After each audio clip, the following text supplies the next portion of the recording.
और चलिए खबरों में आगे बढ़ते हैं और बात कर लेते हैं नीट पेपर लीक से। आपको बता दें कि नीट पेपर लीक मामले में इस वक्त एक बड़ी जानकारी सामने आ रही है। तेजस्वी यादव के पीए को ईओयू का नोटिस मिल गया है। जी हां, ईओयू ने जांच के लिए फिर से उनको बुलाया है। सरकारी गेस्ट हाउस के बुकिंग मामले में उनका नाम सामने आया था और हमने देखा था कैसे बिहार के डिप्टी सीएम ने प्रेस कॉन्फ्रेंस करके बकायदा बड़ा आरोप लगाया था। तो जेल में बंद अनुराग के लिए गेस्ट हाउस की बुकिंग की गई थी। बिहार के डिप्टी सीएम विजय सिन्हा ने आरोप लगाया था कि ये बुकिंग तेजस्वी यादव के पीए प्रीतम कुमार के कहने पर की गई थी। और लगातार हम देख रहे हैं कि तेजस्वी यादव की ओर से भी इस पूरे आरोप पर प्रतिक्रिया भी सामने आई। उन्होंने साफ तौर पर कह दिया कि देखिए कहीं न कहीं एक साजिश करने की कोशिश की जा रही है।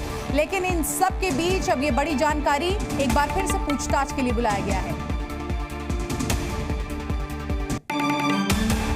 वहीं नीट पेपर लीक मामले में बिहार में आप देखिए कैसे ईओयू लगातार जांच कर रही है और नालंदा पुलिस को संजीव मुखिया को गिरफ्तार करने का आदेश दिया गया है। बड़ी जानकारी सामने आ रही है। तो शुक्रवार को संजीव मुखिया के घर पर पुलिस ने छापेमारी की थी। साथ ही फरार संजीव मुखिया अग्रिम जमानत की तैयारी में कोर्ट पहुंचा है।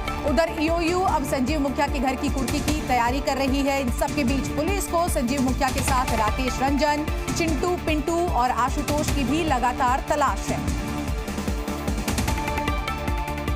सीधे रुक कर लेते इस बड़ी खबर पर हमारे सहयोगी प्रशांत झा का। प्रशांत, इस जांच की आंच आप देखिए कहां तक पहुंच रही है और एक के बाद एक तमाम आरोपी गिरफ्तार हो रहे हैं। इन सब के बीच राजनीति भी इस पूरे मामले पर चल रही है। क्या अपडेट आपके पास? देखिए शिवांगी, हमारे पास जो अपडेट है उसके मुताबिक आर्थिक अपराध इकाई ने अब प्रीतम कुमार को फिर से एक नोटिस जारी किया है और ये कहा है कि वो आके आर्थिक अपराध इकाई के दफ्तर में अपना जवाब दें। आपको बता दें शिवांगी की जो एनएचआई का गेस्ट हाउस था वहां से जितने डॉक्यूमेंट थे वो आर्थिक अपराध इकाई ने सीज कर लिए थे और उसके बाद ये नोटिस जारी किया गया है। दूसरी तरफ शिवांगी आपको बता दें कि शुक्रवार को जो आर्थिक अपराध इकाई की टीम है और खास करके साथ में बिहार पुलिस की जो टीम है वो नालंदा के एकंदर सराय से लेकर नगर नौसा तक में छापेमारी की है और संजीव मुखिया की तलाश की। उसमें राकेश कुमार तो उसके हाथ आ गए, हाथ से चढ़ गया है और लेकिन अभी भी संजीव मुखिया फरार बताया जा रहा है।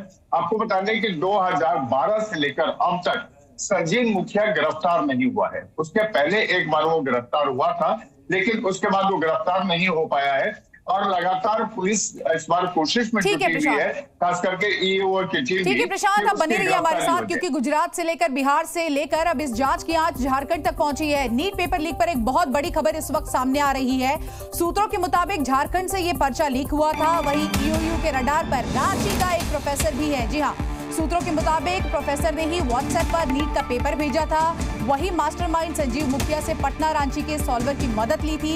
ये बड़ी जानकारी इस वक्त की सामने आ रही है। तो व्हाट्सएप से उसने पेपर भेजा था और किस तरह से संजीव मुखिया ने पटना और रांची के सॉल्वर की मदद ली थी।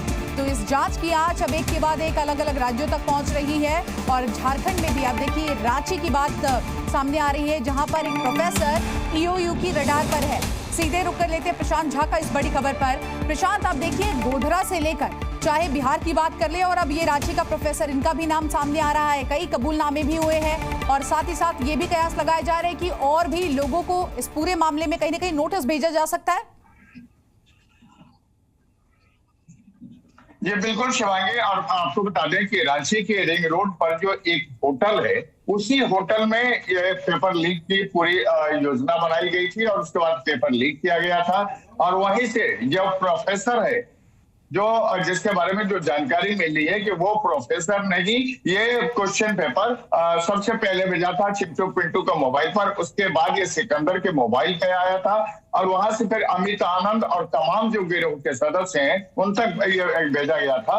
और पटना के जो खेमनी चक में प्ले स्कूल है वहां पर उसके बाद इसको प्रिंट करके और इसको 25 से 30 बच्चों को रटवाया गया था। एक बात आपको इसमें बता दें शिवांगी कि ये जो प्रोफेसर है ये भी डॉक्टर है और कहा जाता है कि 2015 बैच का ये डॉक्टर है और ये डॉक्टर इस पूरे गिरोह को लगातार जब भी पेपर लीक किया जाता है तो सबसे पहले डॉक्टर और संजीव मुखिया और उसका बेटा डॉक्टर शिव जी वहीं जाते थे। साफ तौर लेकिन पर इस बार प्रशांत, चूंकि डॉक्टर शिव पटकथा लिखी गई थी जिसके बाद इस पूरे कहीं ना कहीं पेपर लीक मामले को अंजाम दिया गया था। बने रहिए हमारे साथ। इसी बीच आपको बता दें कि नीट परीक्षा रद्द किए जाने की मांग को लेकर अब पूरे देश में लगातार विरोध प्रदर्शन हो रहा है। तो वहीं दूसरी तरफ गुजरात की बात कर ले तो गुजरात के गोधरा में नीट परीक्षा के दौरान नकल के मामले में अब एक बड़ा अपडेट सामने आया है। गुजरात पुलिस को एनटीए मुख्यालय से मिले डेटा में यह खुलासा हुआ है कि कुल 16 ऐसे स्टूडेंट थे जिनको पास करवाने की तैयारी थी और इस मामले में सीसीटीवी फुटेज, गुजरात के बाहर के छात्रों के नाम और पते की डिटेल्स भी मिल गई है। 16 ऐसे स्टूडेंट्स थे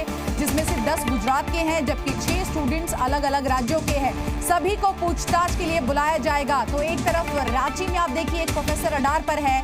बिहार से लगातार जितने भी सॉल्वर गैंग है उन लोगों की कहीं ना कहीं इस पूरे मामले में उनसे पूछताछ की जा रही है और इन सब के बीच गोधरा से बड़ी जानकारी। पहले तो अपने पसंदीदा सेंटर के लिए 10-10 लाख रुपए लिए जा रहे थे और अब आप देखिए कि 16 ऐसे छात्र थे जिनकी डिटेल कहीं ना कहीं ईओयू को मिली है सबूतों के साथ। इसमें से 10 छात्र गुजरात के और 6 दूसरे राज्यों के हैं। सभी को पूछताछ के लिए बुलाया जाएगा, सबसे पूछताछ किया जाएगा और इससे पहले भी जितने पूछताछ किए गए उसमें कई बड़े कबूलनामे हुए।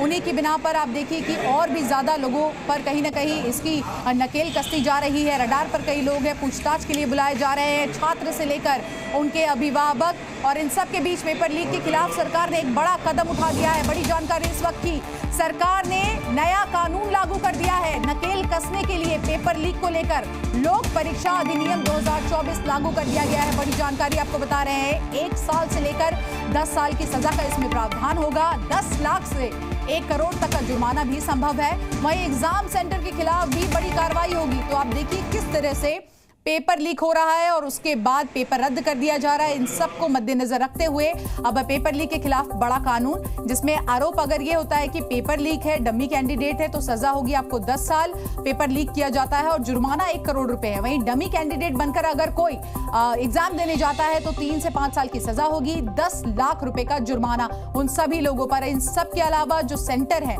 संस्थान है, अगर कोई गड़बड़ी करेगा तो उस पर भी कार्रवाई होगी, वो भी बख्शा नहीं जाएगा। पेपर लीक के खिलाफ सरकार का यह बड़ा कदम है और परीक्षा का पूरा खर्चा भी देना होगा। ये भी बड़ी जानकारी सामने आ रही है। संपत्ति भी कुर्क की जा सकती है अगर किसी भी तरह से पेपर लीक घोटाले में आपका कोई भी बड़ा हाथ हो तो। जी न्यूज़।